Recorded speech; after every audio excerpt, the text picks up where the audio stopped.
ছাত্ৰ ছাত্ৰীসকল এইটো ভিডিঅ'ত আলোচনা কৰিম দ্বিঘাত সমীকৰণৰ অনুৰণী 4.2 এই 1 নম্বৰ কেইটা আজি আমি সলিউশন কৰিম। গতিকে তোমালোকে যদি আগৰ অনুৰণী 4.1 চোৱা নাই তোমালোকে ভিডিঅ' লিষ্টত গৈ তোমালোকে 4.1 চাই ল'ব পাৰিবা। আৰু এতিয়া আমি 4.2ৰ 1 নম্বৰ কেইটা আলোচনা কৰি আছোঁ। চোৱা 1 নম্বৰত কৈছোঁ উৎপাদীকৰণ পদ্ধতিৰে তলৰ দ্বিঘাত সমীকৰণবোৰৰ মূলবোৰ উলিওৱা। কি পদ্ধতি? উৎপাদীকৰণ। যেতিয়া উৎপাদীকৰণ পদ্ধতি কয় তেতিয়া আমি উৎপাদকত ভাঙিব লাগিব। চোৱা 1ৰ 1 কৈছে দেন x² - 3x - 10 = 0 এইখিনি দিয়া আছে। এতিয়া সব উৎপাদীকৰণ পদ্ধতিত যেতিয়া ভাঙিম আমি মিডল টাৰ্মস ভাঙি দিম, অর্থাৎ মধ্য পদটো আমি ভাঙিম। মধ্য পদটো আছে 3x, হয় নহয়? সো আমি এইটো ভাঙাৰ নিয়মটো হৈছে আমাৰ যেন এইটোৰ আগত এটা 1 আছে, মনে 1 আৰু 10 ইনটু কৰিলে 10 হয়। এতিয়া কি ইনটু কৰিলে 10 হয়, আকৌ প্লাস মাইনাস কৰিলে মাজৰটো হ'ব। এনেকুৱা দুটা নাম্বাৰ কোৱাচোন। তোমালোকে ক'বা 2 5 যা 10, 2 5 যা 10, 5ৰ পৰা 2 গ'লে 10 হ'ব, অৰ্থাৎ 5ৰ পৰা 2 গ'লে 3 হ'ব। ইনটু কৰিলে 10 হ'ব আৰু মাইনাছ কৰিলে 3 হ'ব। মাজৰটোৰ লগত মিলি গ'ল, ইনটু মিলি গ'ল। এতিয়া কি লিখিবা? x² মাইনাছ, ইয়াত মাইনাছ আছে, মাইনাছটো আমি দিছোঁ। তাৰপিছত 3xৰ ঠাইত লিখিম আমি 5x মাইনাছ 2x, হয় নহয়? এইটো ইয়াৰ পৰা আমি চাই লিখিছোঁ, নিজে বনালে নহ'ব। এতিয়া কোনোবাই ইয়াত লিখি দিব 7x মাইনাছ 5x, নহ'ব। এই যিটো দি আমাৰ মিলিছে এইটো দি লিখিব লাগিব। মাইনাছ 10 ইকুৱেল, সরি ইয়াত হ'ব 5 মাইনাছ 2 হোল ইনটু x, ইয়াত xটো হ'ব মাইনাছ 10 ইকুৱেল 0। এতিয়া চোৱা কি হ'ব? x² মাইনাছ এইটো x দি ইনটু কৰা 5x মাইনাছ মাইনাছে প্লাছ x দি ইনটু কৰা 2x হ'ব মাইনাছ 10 ইকুৱেল 0। এতিয়া চোৱা এই 4টা হৈ গ'ল, কমন ল'ব পাৰিবা। x কমন ল'লে হ'ব x মাইনাছ 5 আৰু ইয়াত 3 কমন লোৱা 2 হ'ব x মাইনাছ 5। সব ব্ৰেকেটৰ ভিতৰকেইটা মিলি গ'ল, গতিকে দুটাৰ পৰা এটা লিখি দিবা। কমন আকৌ কমন লৈছোঁ, x মাইনাছ 5 আছে দুয়োটাত, আৰু ব্ৰেকেটৰ বাহিৰত হৈ গ'ল x প্লাছ 2 কমন নোহোৱাকৈ এইকেইটা হৈ গ'ল।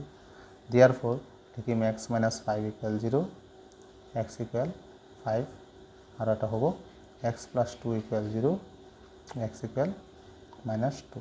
এনচাৰ আমাৰ ওলাই গ'ল। তাৰপিছত কুৱেশ্যন নম্বৰ 2 হৈছে 2x² plus x minus 6 equal 0 এনেকৈ দিয়া আছে। এতিয়া চোৱা এইটো আমি সেম সেইটো নিয়মতে কৰিম। 2 6 যা 12, এনেকুৱা কি সংখ্যা আছে ইনটু কৰিলে 12 হ'ব, আকৌ মাজতো হ'ব।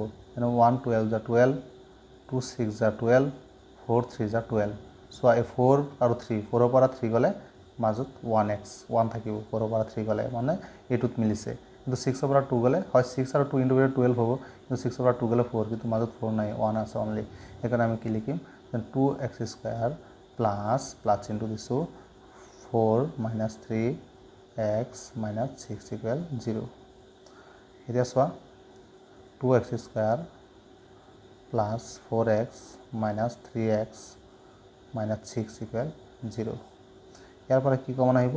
2x কমন, ইয়াত এটা x থাকিব আৰু ইয়াত 2 থাকিব, মাইনাছ ইয়াৰ পৰা 3 কমন লৈছোঁ, x প্লাছ 2, ইয়াত ব্ৰেকেট গুচি যাব, ব্ৰেকেট আহি গ'ল, মাইনাছটো প্লাছ হৈ যাব কাৰণ আগত মাইনাছ আছে। গতিকে ব্ৰেকেটৰ ভিতৰত মিলি গ'ল, লিখিম x plus 2 whole into 2x minus 3 equal 0।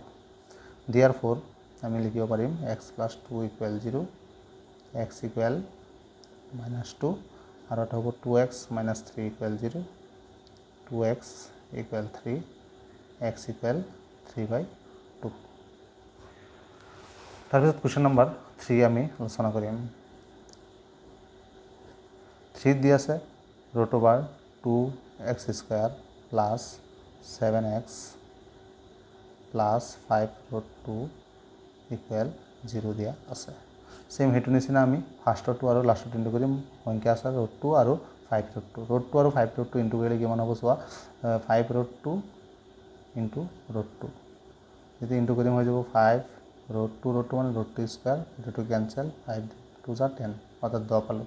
অৰ্থাৎ এই দুটা ইনটু কৰোঁতে 10 হৈছে, অৰ্থাৎ এনেকুৱা দুটা নাম্বাৰ কোৱা ইনটু কৰিলে 10 হয় আৰু প্লাছ বা মাইনাছ কৰিলে 7 হয়। আমি কি ক'ম? 2 5 যা, হয় নহয়, 2 5 যা 10, আকৌ 5 আৰু 2 প্লাছ কৰিলে কিমান হ'ব? মাজৰটোৰ লগত মিলি আছে। গতিকে কি হ'ব ইয়াত? Root 2x² plus 5 plus 2x plus 5 root 2 equal 0।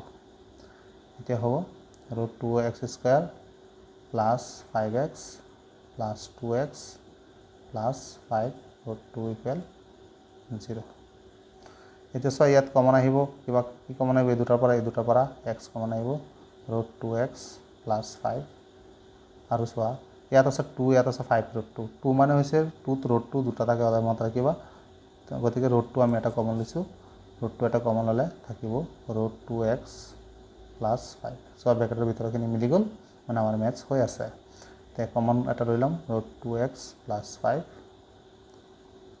x plus root 2 equal 0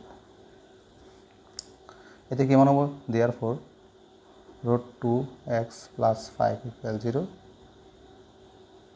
root 2x equal minus 5 x equal minus 5 by root 2 এটা পালোঁ আৰু এটা হ'ব x plus root 2 equal 0 x equal minus root 2 আমাৰ দুটা আনসাৰ ওলাই গ'ল তাৰপিছত আমাৰ কুৱেশ্যন নম্বৰ হ'ব 4 কুৱেশ্যন নম্বৰ 4 4ত আছে 2x square minus x plus 1 by 8 so এইটো মেথছ আমাক কি সুবিধা কৰিছে চোৱা এইটো মেথছত এটা সুবিধা যেন ইয়াত ফ্ৰেকশন আছে অৰ্থাৎ ভগ্নাংশ আছে 8 গতিকে যদি 8 আছে 8 ভগ্নাংশ থাকিব নোৱাৰিব দ্বিঘাত সমীকৰণত ভগ্নাংশ আমি নাইকিয়া কৰিম গতিকে 8 দিয়ে আমি গোটেইকেইটাৰ লগত ইনটু কৰি দিম হৈ যাব 8 into 2x square minus 8 into x plus এইটোৰ লগত ইনটু কৰা 8 into 1 by 8 equal 0 8 8 cancel কিমান পালে ইয়াত 16x square minus 8x plus 1 equal 0 first to last into কৰা 16 1 গুণ 16 কি ইনটু কৰিলে 16 হয় আকৌ প্লাস মাইনাস কৰিলে 8 হ'ব অৰ্থাৎ 4 4 যা 16 আৰু 4 4 প্লাস কৰিলে 8 হয় মাজৰটো মানে আমি এটো লিখিব পাৰিম 16x স্কয়াৰ minus 4 plus 4 তেতিয়া 8 হ'ব প্লাস কৰিলে এখন আমি প্লাস কৰিছো এটা so 16x square minus 4x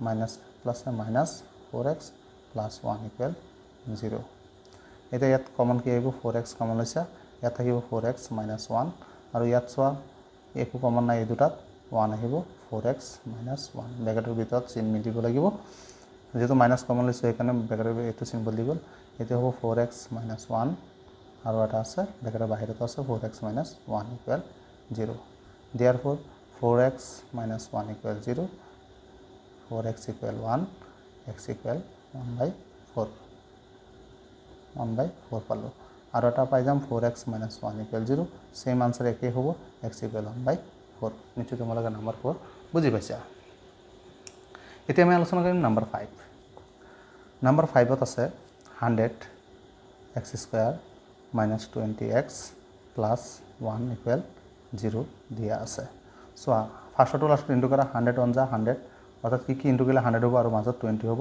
অৰ্থাৎ 10 10 যা 100 আৰু 10 10 প্লাস কৰিলে 20 হয় গতিকে 100x square minus 10 plus 10 x plus 1 equal 0 এটো হৈ যাব 100x square minus 10x minus 10x plus 1 equal 0 এটা কমন আহিব 10x কমন আহি গল কমন আহি গলে থাকিব ইয়াত 10x minus 1 minus একো কমন নাই এই দুটাত 1 কমন আহিছে 10x minus 1 equal 0 সো ব্ৰেকেটৰ আগত মাইনাস আছে কাৰণে আমাৰ ভিতৰত চিন বদলি গল প্লাস আর 1 এটো মাইনাস 1 হৈ গল আকৌ সব মিলি গল দুটা এটা লিখা 10x minus 1 আর এটা হ'ব ব্ৰেকেটৰ বাহিৰত আছে 10x minus 1 equal 0 therefore 10x minus 1 equal 0 ইয়াৰ পৰা আমি x লিখিব পাৰিম 1 by 10 আৰু এটা 10x minus 1 equal 0 ইয়াতো একে আনসার হ'ব x equal 1 by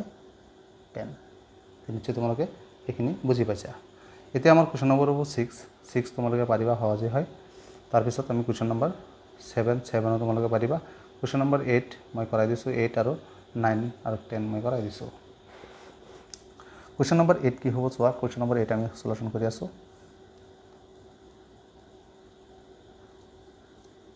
8 আছে root 3 x square plus 10x plus 7 root 3 equal 0 এই দুটা যদি ইনটু কৰিম আমাৰ কিমান হৈ যাব এই root 3 আৰু root 3 মানে 3 হৈ যাব 7 3 যা 21 অর্থাৎ কি ইনটু কৰিলে 21 হ'ব আকৌ 10 হ'ব আমি কি কম 3 7 যা 21 আৰু দুটা প্লাস কৰিলে কিমান হ'ব 10 হ'ব অৰ্থাৎ লিখিম root 3 x square plus সদায় ডাঙৰটো আগত 7 plus 3x plus 7√3 equal 0 √3 x square plus 7x plus 3x plus 7 √3 equal 0 এতিয়া কমন লোৱা ইয়াত x কমন আহিব √3x প্লাছ 7 ইয়াত 3 আছে ইয়াত √3 আছে √2 নিচিনা √3 ইয়াত দুটা আছে ইয়াত √3 এটা কমন লৈ লোৱা তেতিয়া এটা √3x থাকিব প্লাছ 7 ইকুৱেল 0 এতিয়া ব্ৰেকেটৰ ভিতৰৰ পৰা এটা লিখা √3x প্লাছ 7 আৰু এটা হৈছে x plus √3 equal 0 therefore √3x plus 7 equal 0 7 ইফালে গ'লে গ'লে minus of x equal minus 7/√3 আৰু এটা হ'ব x plus √3 equal 0 x equal minus √3 তাৰপিছত হ'ব কুৱেশ্যন নম্বৰ এতিয়া হ'ব কুৱেশ্যন নম্বৰ 9 নম্বৰটো দিয়া আছে তোমালোকৰ x square plus 2√2x plus 2 equal 0 এইটো ফাৰ্ষ্টটো লাষ্টত ইনটু কৰা ইয়াত 1 আছে 1 2 যা 2 কি ইনটু কৰিলে 2 হ'ব আকৌ √2 হ'ব 1 * 2 মানে 2 আকৌ প্লাছ কৰিলে 3 হ'ব বা মাইনাছ কৰিলে 1 হ'ব মাজৰ লগত মিলাই মাজতে √2 আছে আৰু এটা নম্বৰ আছে 2 * √2 মানে √2 মানে 2 আকৌ প্লাছ কৰিলে 2√2 মানে কি লিখিব পাৰিম x square plus √2 plus √2 x plus 2 equal 0 x square plus √2x plus √2x plus 2 equal 0 ইয়াৰ পৰা কমন আহিব x কমন আহিলে থাকিব ইয়াত x প্লাছ √2 প্লাছ ইয়াত চোৱা 2 মানে √2 দুটা আছে ইয়াত কমন লয় ইয়াত √2 আছে ইয়াত এটা √2 কমন ল'লে x প্লাছ এটা √2 থাকিব হ'ল এতিয়া চোৱা x প্লাছ √2 হ'ল ইনটু x প্লাছ √2 ইকুৱেল 0 এতিয়াও যদি তোমালোকে চেনেলটো ছাবস্ক্ৰাইব কৰা নাই ছাবস্ক্ৰাইব কৰি ল'বা x plus √2 equal 0 x equal minus √2 সেইটো হ'ব x ইকুৱেল মাইনাছ √2 তাৰপিছত লাষ্ট নম্বৰ মেথছ আমাৰ 10 নম্বৰ মেথছ মই পাতি দিম তোমালোকে কৰিবা plus 5 minus 3x square equal 0 চ' আমাৰ নিয়মটো হ'ল x স্কুৱাৰ আগত থাকিব লাগে আৰু x মাজত থাকিব লাগে আৰু নাম্বাৰটো লাষ্টত থাকিব লাগে হ'ল এতিয়া সব মাইনাছ দি ইনটু কৰি দিয়া 3x স্কুৱাৰ কাৰণ x স্কুৱাৰ আগত মাইনাছ থাকিব নোৱাৰিব -2 প্লাছ হৈ গ'ল এইটো প্লাছ মাইনাছ হৈ যাব আৰু এইটো মাইনাছ হৈ যাব এতিয়া তোমালোকে মিডল টাৰ্মছ ভাঙি দিয়া 3 × 5 = 15 3 × 5 = 15 হ'ব এইটো তোমালোকে নিজে নিজে কৰা